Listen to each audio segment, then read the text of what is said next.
대한민국의 조용기 목사님을 소개합니다. 수고하고 무거운 짐진 자 내게 배우라는 말씀으로 은혜를 나누고자 합니다. 옛날 이스라엘은 밭을 갈 때 어미소 옆에 새끼소를 바짝 세워서 밭을 갈았습니다. 멍에는 어미소 목에 걸려 있고 새끼는 어미의 멍에 밑에 들어가서 함께 밭을 가는 것을 배우는 것입니다. 어미소가 힘을 내어서 멍에를 끌면 새끼소는 쉽고 가볍게 그 어미의 멍에 밑에서 따라가면 되는 것입니다. 주님께서 제 아들을 거느리시고 이 농부가 밭 가는 모습을 보시고 난 다음 그렇게 말씀하신 것입니다. 수고하고 무거운 짐진 자들은 다 내게로 오라. 내가 너희를 쉬게 하리라. 나는 마음이 온유하고 겸손하니 나의 멍에를 메고 내게 배우라. 그리하면 너희 마음에 쉼을 얻으리니 내 멍에는 쉽고 내 짐은 가볍다고 주님께서 말씀하신 것입니다.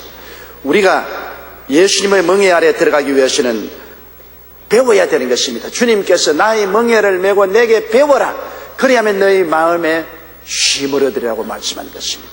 배우지 않고 무조건 자기 마음대로 천방지축으로 걸어간다고 해서 마음에 쉼을 얻는 것은 아닙니다. 멍에는 주님 목에 걸렸으니 주님 옆에 바짝 서서 주님과 보조를 같이 해서 걸어가야 우리가 수고하고 무거운 짐을 벗어놓을 수 있고 주님을 따라 쉼을 얻을 수가 있는 것입니다.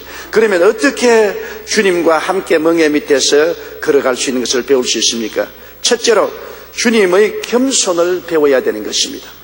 여러분, 하나님께서 인간으로 오신 것처럼 생각해 보십시오. 하나님 아버지의 아들 예수 그리스도께서 하늘의 모든 영광을 다 가지고 하나님의 뜻을 쫓아 우주와 만물을 지으신 당사자가 인간의 형상을 쓰고 오신다는 것은 굉장히 낮아진 것입니다. 사람이 낮아진 곳에서 높아지는 것은 쉽지만은 높은 자리에 있다가 낮아지는 것은 굉장히 힘이 든 것입니다. 예수님은 하나님이 사람으로 오신다는 굉장한 겸손함을 체득하신 분인 것입니다. 영이 죽고 저주받고 병든 인간과 하나 되기 위해서 인간의 형상을 쓰고 오신 주님을 한번 생각해 보십시오. 요한복음 1장 14절의 말씀이 육신이 되어 우리 가운데 거하시며 우리가 그의 영광을 보니 아버지의 독생자의 영광이요 은혜와 진리가 충만하더라고 말씀한 것입니다. 예수님께서는 이 땅에 오셔서 인간으로서의 삶도 굉장히 낮은 삶을 살았습니다. 태어난 그 곳이 바로 베들레헴의 마구간이었습니다. 베들레헴에 가니까 여관이 없어서 그 부모가 마구간을 빌려서 마구간에서 예수 그리스도를 낳으신 것입니다. 누울 곳이 없어서 말구유에 강보를 깔고서 누운 것입니다. 여러분, 우리가 아무리 비천하게 태어나도 짐승의 우리에서 태어나서 짐승의 구유에 눕지는 않았습니다. 예수님은 인간으로서의 가장 비천한 처지에 태어났습니다. 한번 생각해 보십시오. 만유를 지으신 하나님의 아들이 사람으로 오실 때 왕궁에서 태어나지 아니하시고 귀인의 집에 태어나지 아니하시고 가장 가난한 부부의 사이에서 베들레헴의 말구유간에 태어났다는 것을 생각할 때 우리는 가슴이 저리지 아니할 수가 없습니다.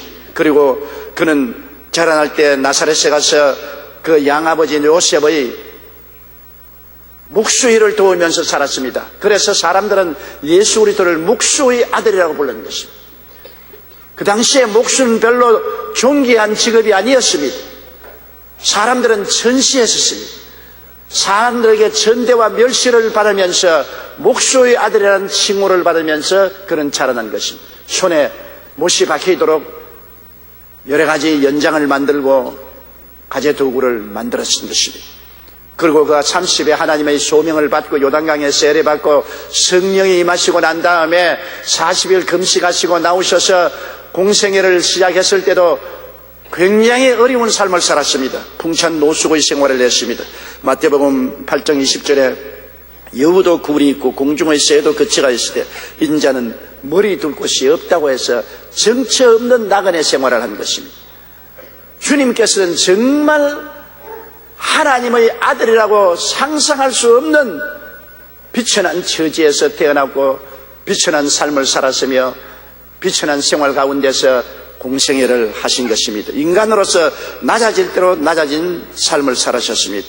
그리고 주님이 나중에 우리의 죄와 불의, 추악과 저주, 절망과 죽음을 대신 짊어지고 십자가에 못 박일 때 아무런 반항도 없이 틀 깎는 자 앞에 조용히 끌려가는 어린 양처럼 묵묵하게 주님은 십자가를 걸머지셨습니다. 이사야 53장 3절에 그는 멸시를 받아 사람들에게 버림받았으며 간고를 많이 겪었으며 질고를 아는 자라고 말씀했습니다.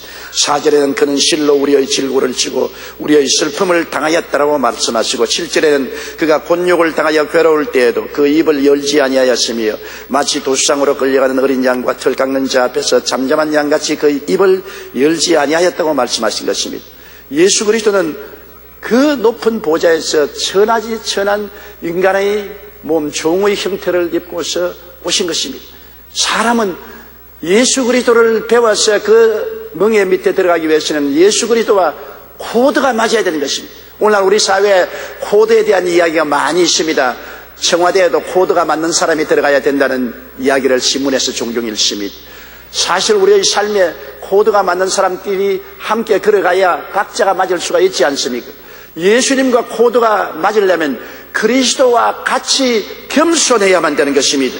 영국의 유명한 신학자 F.B. 마이어는 나는 하나님의 은혜의 선물이 여러 층으로 된 높은 선반에 있는 줄 알고 우리의 키가 높아질수록 그 여러 층의 것을 가질 수 있는 줄 알았다. 그러나 나는 이후에 깨닫기를 하나님의 은혜의 선물은 아래로 내려가면서 여러 층 되는 낮은 선반에 있는 줄 알았다. 그러므로 이 선물들을 받으려면 내가 높아지려고 할 것이 아니라 더욱 나를 굽히고 내려가며 또 내려가기를 힘써야 된다고 그는 말한 것입니다. 하나님의 은혜는 높은 데 있지 않습니다. 낮은 데 있는 것입니다. 위대한 교부 성 어거스틴은 신앙생활에서 가장 중요한 것은 첫째도 겸손이요 둘째도 겸손이요 셋째도 겸손이라고 말한 것입니다. 노벨 문학상을 수상했던 패트릭 화이트는 인간은 진정으로 겸손해질 때 하나님과 가장 가깝게 된다고 말한 것입니다. 사람들은 다 높아지고자 하는 것입니다. 교회에 와서도 심히 높은 자리를 원하는 것입니다. 나는 어떠한 교회는 성가대에 서로 들어가서 높은 자리, 사람들의 눈에 띄는 자리에 앉으려고 성가대원끼리 싸우고 다투고 박살이 나는 것을 본 적도 있습니다. 사람들 앞에 서면 뭐하며 뒤에 서면 뭐합니까? 하나님께 영광만 돌리면 되지. 사람들에게 자기를 나타내고 스스로를 높이려고 하기 때문에 분쟁이 생기는 것입니다. 왜 우리들 가운데 시기와 분쟁과 분노와 질투가 있는 것입니까? 서로 높아지려고 하기 때문에 앞선 사람을 시기하고 분노하고 모략하고 모함하기 때문에 그런 것입니다. 내가 스스로 낮아지면 그런 일이 없습니다. 여러분, 높이고 낮추는 것이 동해나 서나 남에서 오지 않고 하나님의 보좌로부터 온다고 성경은 말하고 있는 것입니다. 하나님이 높이시면 낮출 자가 없고 하나님이 낮추면 높일 자도 없는 것입니다. 스스로 높이려고 하는 자는 낮아지고 스스로 겸손하게 낮아지는 자는 하나님이 높여주시는 것입니다. 인간의 원리와 하나님의 원리는 틀립니다. 인간은 스스로 높이려고 해야 되는 줄 알고 있지만 하나님의 나라는 스스로 낮아지는 자가 높아지는 것입니다. 주님께서도 너희들 가운데 높은 자는 남을 섬기는 자가 되고 섬김을 받는 자가 되지 말라고 말씀하신 것입니다.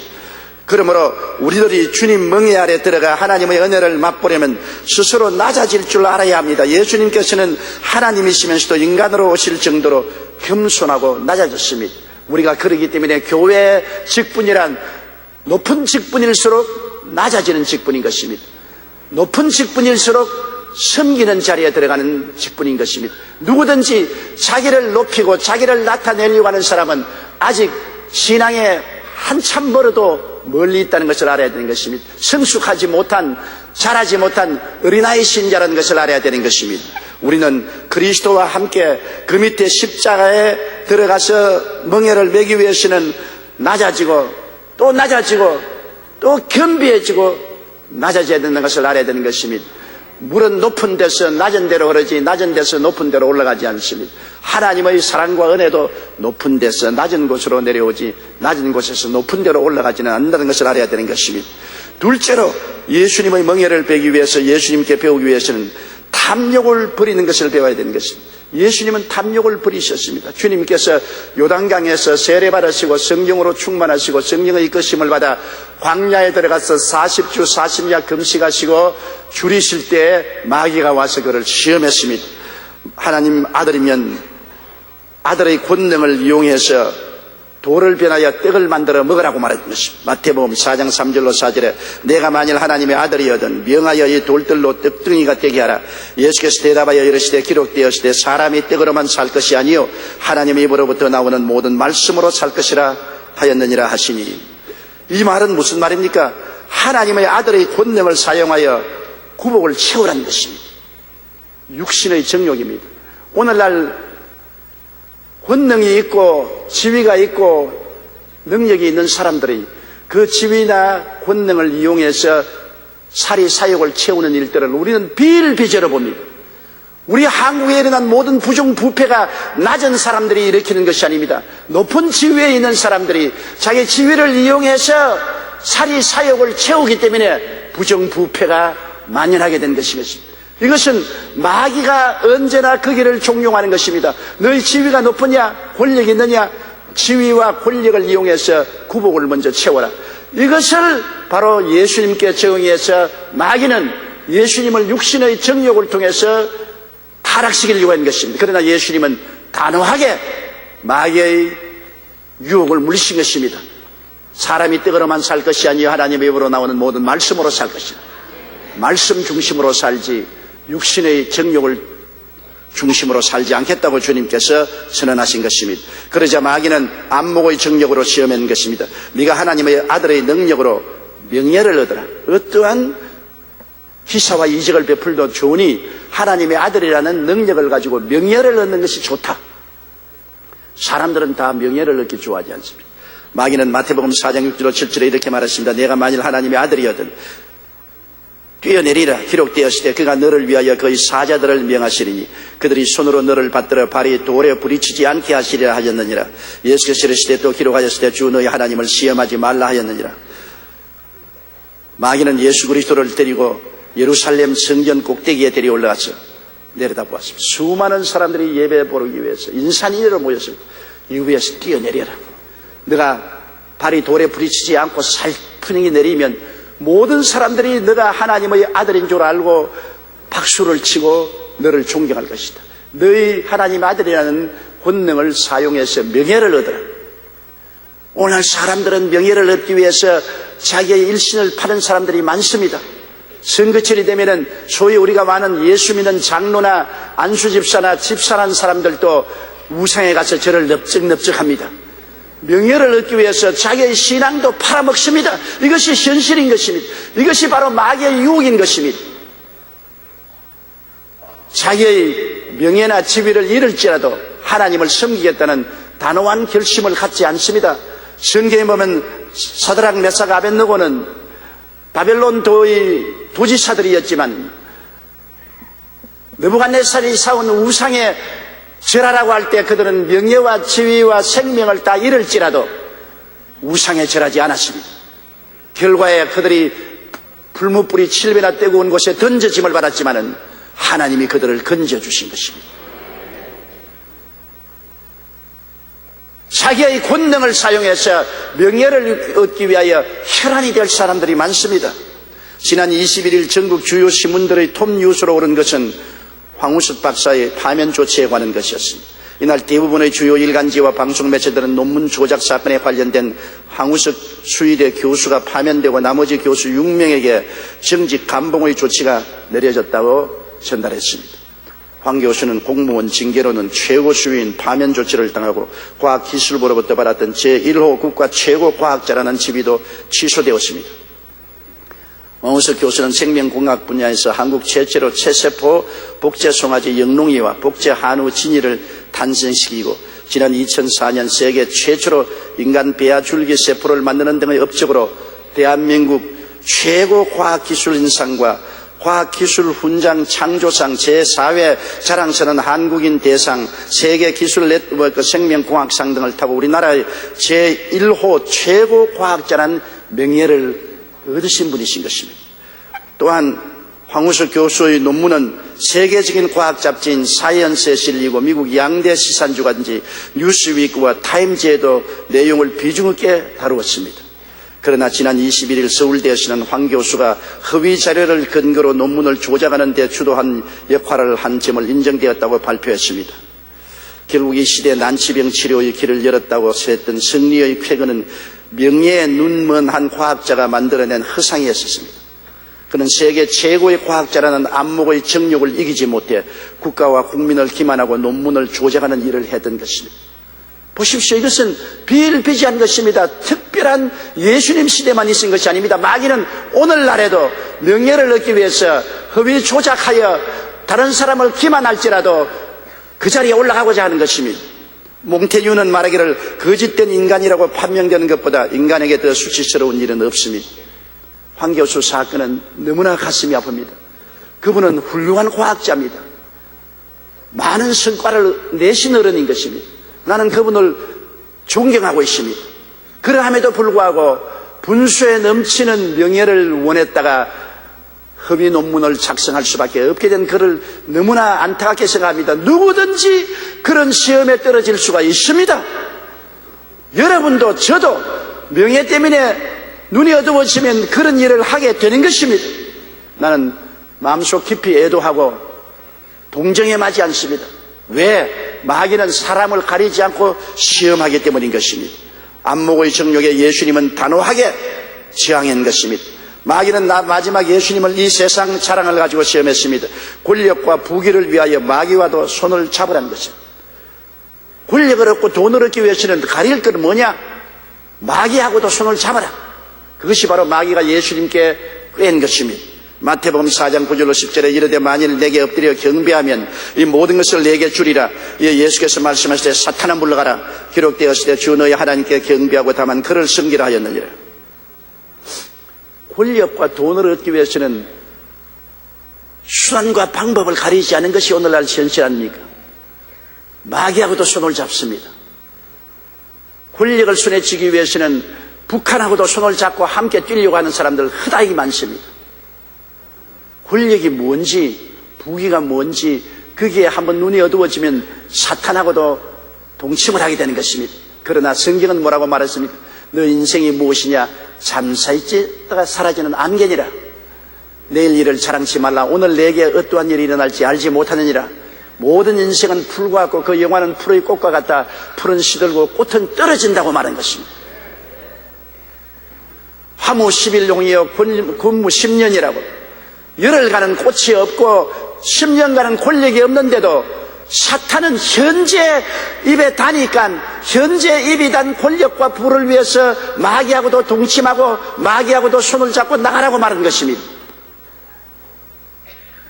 여러분, 오늘날 세계 위대한 정치가들이 권력을 얻기 위해서 마귀와 동침해서 얼마나 많은 비극을 가져온 것을 우리는 알고 있습니다. 독일 나치가 히틀러가 마귀와 손을 잡고 온 세계를 정복하기 위해서 구라파를 초토화하고 600만 유대인들을 비참하게 참살한 사건은 역사가 우리에게 교훈해 주고 있는 것입니다. 마귀하고 동침을 하면은 권력과 부는 얻지 몰라도 그 결과는 비참한 삶을 갖게 되는 것입니다. 마귀가 오는 것은 두적질하고 죽이고 멸망시키러 오지 행복과 기쁨과 소망을 주기 위해서 오지는 않는다는 것을 알아야 되는 것입니다. 히랍 신화에 보면 술의 신 디오니소스가 평소에 친하게 지내던 마이다스 왕에게 무엇인지 원하는 것을 들어줄 테니 한 가지만 요구하라고 그랬습니다. 평소에 욕심이 많았던 마이다스 왕은 얼른 자기가 만지는 것은 무엇인지 황금으로 변하게 해달라고 부탁을 했습니다. 그러니까 디오니소스 신은 흔쾌히 소원을 들어주었다고 합니다. 집으로 돌아온 마이다스 왕은 시험 삼아 우선 정문의 바위에 손을 대보았습니다. 그러자 바위가 곧 황금 덩어리로 변했습니다. 그는 신이 나서 자기가 기르던 강아지를 만지니까 황금이 되고 공작새도 만지니까 황금이 되고 만지는 것마다 금덩어리가 되니까 신바람이 나서 견딜 수가 없었습니다. 마이다스는 흥분해서 집에 들어오는데 그 집에서 자기가 가장 사랑하는 것이 외딸입니다. 눈에 넣어도 아프지 않은 외딸. 그 외딸이 오자 외딸을 끌어안고 얘야 우리는 이제 부자가 되었다. 내가 만지는 것마다 황금이 된다. 그러니까 외딸이 황금이 되어버리고 마는 것입니다. 세상에서 제일 간 부자가 되었지만은 그이가 눈에 넣어도 아프지 않은 자기 사랑하는 외딸이 황금으로 변하고 마는 것입니다. 그의 탐욕이 무엇과도 바꿀 수 없는 소중한 딸을 하나 광물 덩어리로 만들고 마는 것입니다. 결국은 황금이란 탐욕이 자기 삶의 가장 귀한 생명같이 아끼는 딸을 광물 덩어리로 만들고 그 삶을 비극의 구렁텅이로 떨어지게 만든 것입니다. 탐욕은 우리에게 가장 좋은 것을 주는 것처럼 보이지만 실상은 모든 것을 파멸시킵니다. 예수님은 이것을 아시고 마귀가 주는 유혹을 단호하게 물리쳤는 것입니다. 린드버그를 하면 여러분 다 아시지요. 1930년 단발 프로펠러 비행기를 가지고 북태서양을 건너서 처음으로 파리에 안착시킨 위대한 비행사인 것입니다. 세계가 그를 영웅으로 받들었습니다. 얼마 후 그가 프랑스 파리를 방문하게 되는데 그의 방문 소식을 들은 한 담배 회사 사장이 이 기회를 위하여 자기 회사 담배를 선전하고자 해서 린드버그에 다가가서 담배 한 개배를 주면서 선생님 이 담배를 손에 끼워도 좋고 입에 물어도 좋습니다. 한 번만 포수를 취해주면 그 값으로 사진 한 장에 5만 달러를 드리겠습니다. 그때 5만 달러는 엄청난 대금입니다. 그러나 린드버그는 웃으면서 고개를 설레설레 들었습니다. 선생님 나는 침례받은 기독교 신자입니다. 나는 담배를 피지 않고 담배 광고도 원치 않습니다. 단호하게 거부했습니다. 이 기사가 전 신문에 다 났어요. 프랑스에 있는 성도들이 얼마나 감격을 하고 놀라웠던지 린드버그를 위해서 서로 성금을 해서 5만 달러가 아닌 10만 달러 성금을 붙여주은 것입니다. 마귀는 아주 달콤하게 이 세상의 자랑으로 유혹합니다. 그러나 예수님은 이 유혹을 단호히 거절했습니다. 우리도 예수님과 함께 멍에를 메고 주님을 따라가려면 탐욕을 버려야만 하는 것입니다. 여러분, 분수를 넘은 욕심이 탐욕인 것입니다. 나는 유똥치마를 입어야 적당한데 다른 사람이 최신형 실크 치마를 입었다고 해서 빚내서 치마를 입으면 그건 탐욕 아닙니까? 내가 실크 치마를 입을 수 있을 만한 능력이 있으면 탐욕이 아닙니다.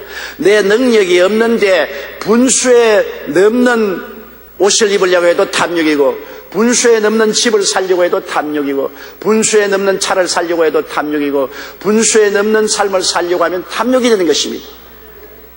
사람이 자기 분수를 지킨다는 것은 굉장히 중요합니다. 예수님을 따라가려면 내 분수를 알고 탐욕을 버리고 겸허하게 따라가야지.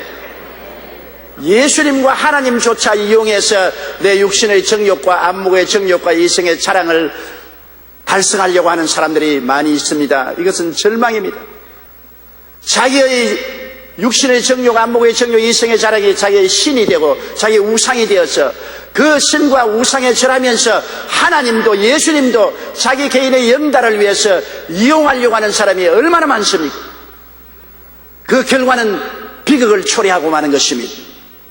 주님의 멍에 밑에 들어가기 위해서는 우리는 주님의 겸손함과 함께 탐욕을 저버린 것을 배워야 되는 것입니다. 분수에 넘치는 욕심은 단호하게 우리가 거부해야만 되는 것입니다. 셋째로 우리는 그의 순종을 배워야 되는 것입니다. 예수님의 삶 전체가 자기 아닌 하나님 섬기는 삶을 살았습니다. 예수께서는 내가 하는 말은 내 말이 아니요 아버지가 하는 말이요, 내가 하는 일은 내가 하는 일이 아니요 아버지께서 내 안에 사시는 일이요. 주님은 어느 심사 행동을 모두 다 하나님 중심으로 쓴 것입니다. 우리가 세상에 사는 동안은 내가 내 왕이지요. 그래서 인본주의적으로 써서 자기 마음대로 생각하고 말하고 행동하는 것입니다. 무엇이 크리스찬이 되는 것입니까? 크리스찬은 내 마음의 보좌에서 나를 끌어내리고 그 자리에 하나님 아버지와 예수님을 모시는 것이 우리 크리스찬인 것입니다. 야훼 하나님과 그 아들 예수 그리스도가 내 마음의 보좌를 점령해서 내가 먹고 마시고 일어나고 누우며 하는 모든 일을 하나님의 영광을 위해서 하는 것이 순종하는 삶인 것입니다. 우리 예수 믿는 신앙생활에 우리에게 많은 시련과 환난이 다가오는 것을 압니다. 왜? 나를 깨뜨리기 위해서 그런 것입니다. 나라는 자가 보좌에 당당히 앉아서 큰 소리 할 때 하나님께서 앉을 자리가 없습니다. 주 예수 대문 밖에 기다려 서서나 단단히 잠가두니 못 들어가시네. 우리의 마음 문을 내가 채워놓고 있는데 주님이 어떻게 내 마음에 들어오십니까? 나를 깨뜨리기 위해서 많은 시험과 환난이 다가오는 것입니다. 내가 스스로 무능력하고 무식하고 별 볼 일 없는 사람이라는 것을 깨닫게 되고 내가 스스로 보좌에서 물러나와서 하나님 아버지와 예수님을 보좌에 앉히실 때 그때부터 순종의 생활이 시작되는 것입니다. 예수님께서 이 땅의 삶은 전적으로 하나님께 순종하는 삶이었습니다. 그는 삶만 그런 것이 아니라 죽기까지 순종했습니다. 주님이 십자가에 죽는다는 것은 쉬운 일이 아닙니다. 여러분, 죽음도 호화스러운 죽음이 있습니다. 비단 요이부 자리에 금침의 비계를 비고 많은 가족들이 우는 가운데서 죽는 사람도 있고 병원의 좋은 시설 속에서 죽는 사람도 있습니다.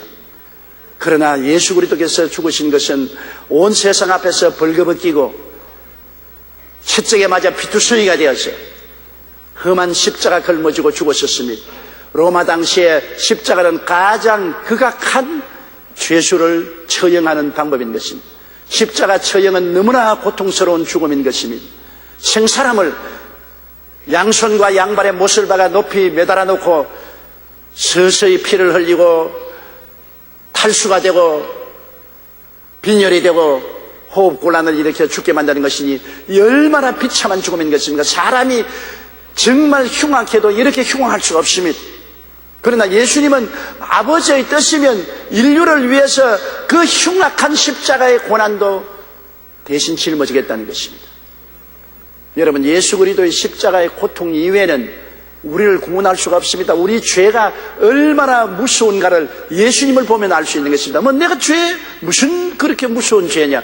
여러분, 우리 죄가 얼마나 무서워서 이를 청산하기 위해서는 하나님의 아들이 오셔서 십자가를 걸머지고 벌거벗고 처참한 고통을 겪어야 청산할 수 있는 죄가가 얼마나 무섭습니까? 그 죄를 걸머지고 인간이 그 죄를 스스로 선한 행위로 청산할 수 있다고 생각합니까?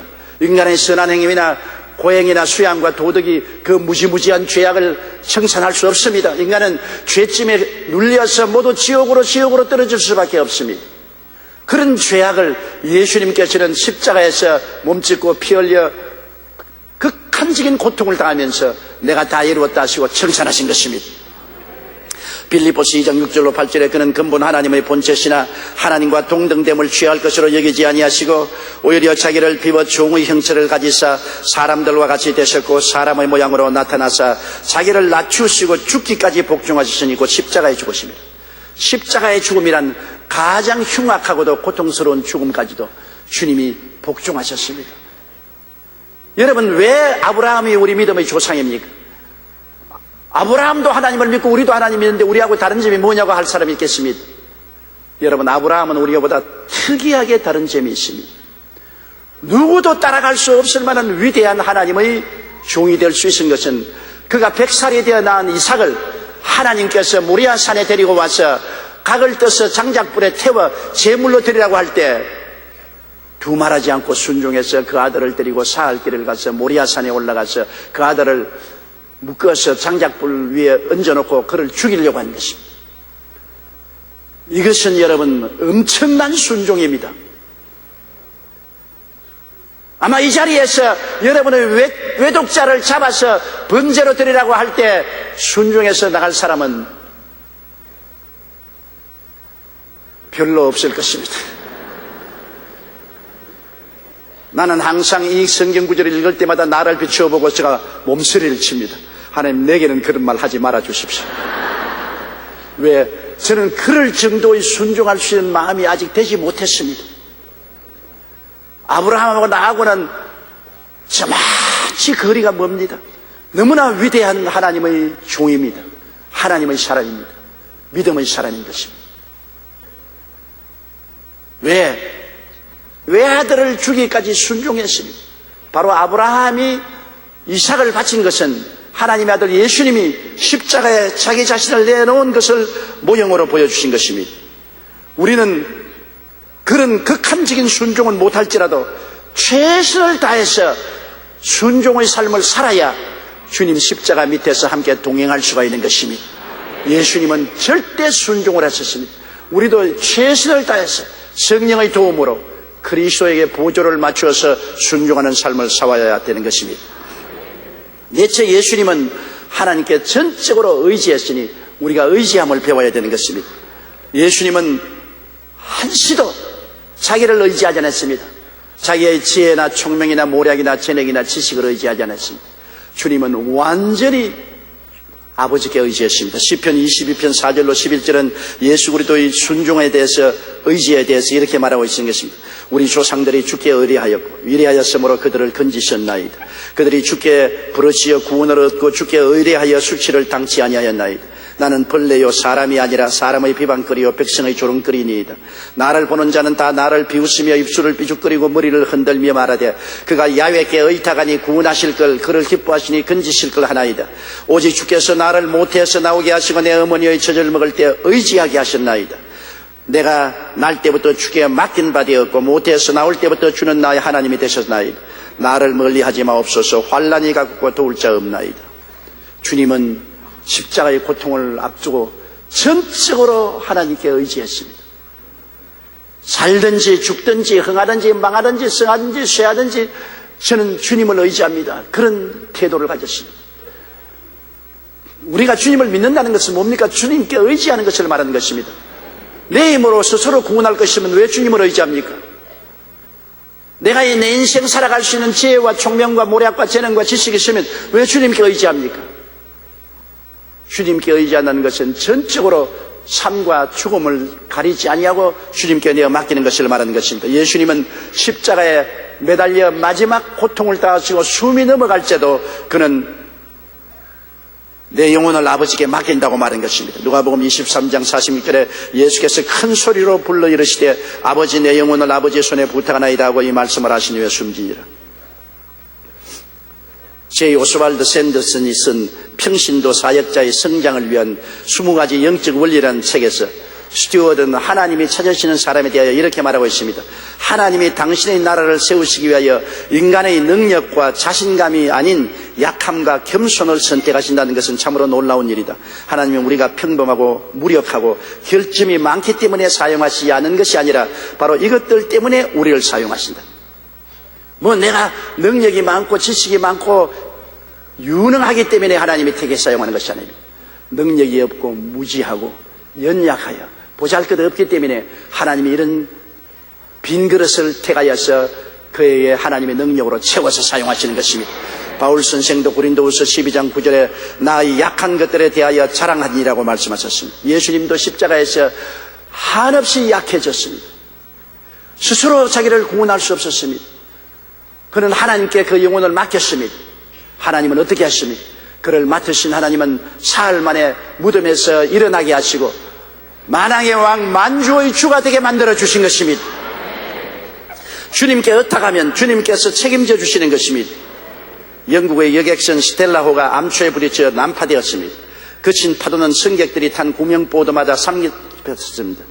많은 사람들이 구명보도를 타시나 서로 살겠다고 발부둥 치는 바람에 보도가 기울어져서 모두 다 물에 빠져 죽었습니다.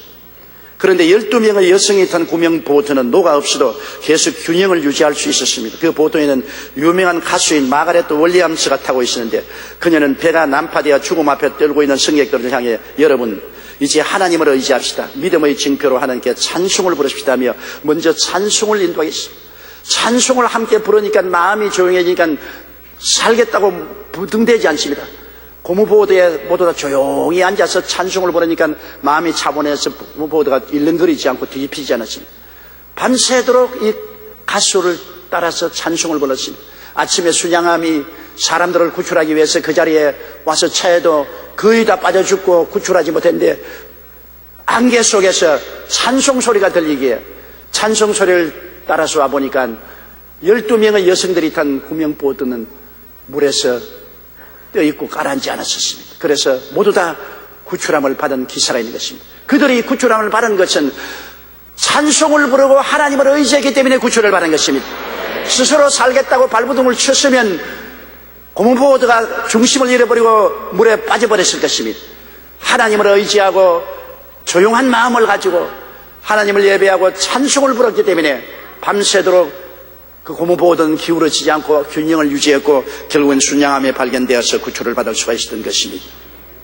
어떠한 고난이 오든지 눈에는 보이는 것 없고 손에는 잡히는 것 없는 망망한 바다 속에서도 우리가 전적으로 주님을 의지할 때 주님은 구원의 손길을 펼쳐주시는 것입니다. 기독교인들이 가장 애창하는 찬송가 중 하나가 363장입니다. 이 찬송가는 엘리사 호프만 목사가 성도와 상담한 후에 작사한 복입니다. 하루는 아주 큰 시련을 당한 성도가 호프만 목사를 찾아와서 목사님, 저는 어떻게 해야 할까요? 근심에 쌓인 저는 무엇을 해야 할까요? 하며 울부짖었습니다. 호프만 목사는 한참 동안 그 성도의 사연을 듣고는 우리 주 예수 그리스도에게 모든 수고하고 무거운 짐을 맡기라고 간절히 격려를 해주고 기도를 해주었습니다. 그 성도는 밝은 얼굴로 이렇게 고백했습니다. 그래요 목사님, 이 무거운 짐을 나 홀로 질 것이 아니라 예수님께 맡기겠어요. 이 말을 들은 호프만 목사는 영감이 떠올랐습니다. 성도가 돌아간 후 곧 바로 펜을 들어 찬송시를 짓기 시작한 것이 바로 찬송가 363장입니다. 내 모든 시험 무거운 짐을 주 예수 앞에 아뢰이면 근심에 쌓인 날 돌아보사 무슨 죄도 맡으시네. 무거운 짐을 나 홀로 지고 견디다 못해 쓰러질 때 불쌍히 여겨 구원해 주리 은혜의 주님 오직 예수님은 그의 삶을 전적으로 하나님께 의지했습니다. 우리가 주님 멍에 밑에 들어가서 주님과 함께 동거하기 위해서는 전적으로 하나님 아버지와 예수님께 우리 일생을 맡기고 의지하는 마음의 태도를 가져야 되는 것입니다. 내가 살든지 죽든지 흥하든지 망하든지 성하든지 쇠하든지 눈에는 아무 증거 안 보이고 귀에는 아무 소리 안 들리고 손에는 잡히는 것 없어도 아버지와 주님의 성실하심을 바라보고 그를 의지하고 따라갈 때 주님과 함께 멍에 밑에서 행할 수가 있는 것입니다. 주님은 십자가의 멍에를 목에 메시고 우리의 짐을 짊어지셨습니다. 죄짐, 불결한 삶의 짐, 병의 짐, 저주의 삶, 고생의 짐, 죽음의 절망의 짐을 다 짊어지셨습니다. 그리고 우리로 하여금 주님의 멍에 밑에 그냥 들어와 쉽고 가볍게 인생을 살아가며 마음의 평안을 누리라고 말씀하신 것입니다. 그러나 주님의 멍에 밑에 들어가기 위해서는, 주님을 따라가기 위해서는 정말로 주님과 코드가 맞아야 되는 것입니다. 여의도 순복음교회 조용기 목사와 같이 일하고 싶은 주의 종들은 저와 목회 코드가 맞아야지, 저하고 목회 코드가 다르면 저와 함께 일하지 못하지 않습니까? 주님의 멍에 밑에 주님과 함께 걸어가기 위해서는 그 멍에 밑에 들어가기 위해서 겸손을 배워야 됩니다. 탐심, 욕심을 버리는 것을 배워야 됩니다. 순종을 배워야 되고 전적으로 의지함을 배울 때 우리는 주님과 함께 동행할 수 있고 주님 십자가 밑에 들어가서 쉽고 평안하게 우리의 삶을 금세와 영원한 내세까지 살아갈 수가 있는 것입니다. 다 같이 고개서 기도드리겠습니다.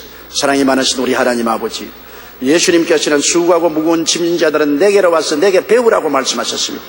배우지 않고는 함께 멍에 밑에 걸어갈 수가 없사옵니다. 주님과 보조를 맞추는 것을 배우게 하여 주시옵소서.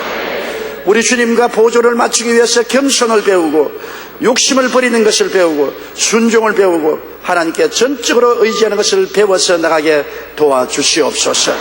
예수님 이름으로 기도드리옵나이다. 아멘. 아직 주님을 멀리 떠나서 믿지 않은 사람은 이 세상에 할렐루야. 아멘. 목사님 감사합니다. 구독과 좋아요는 제작하는 데 힘이 됩니다. 감사합니다.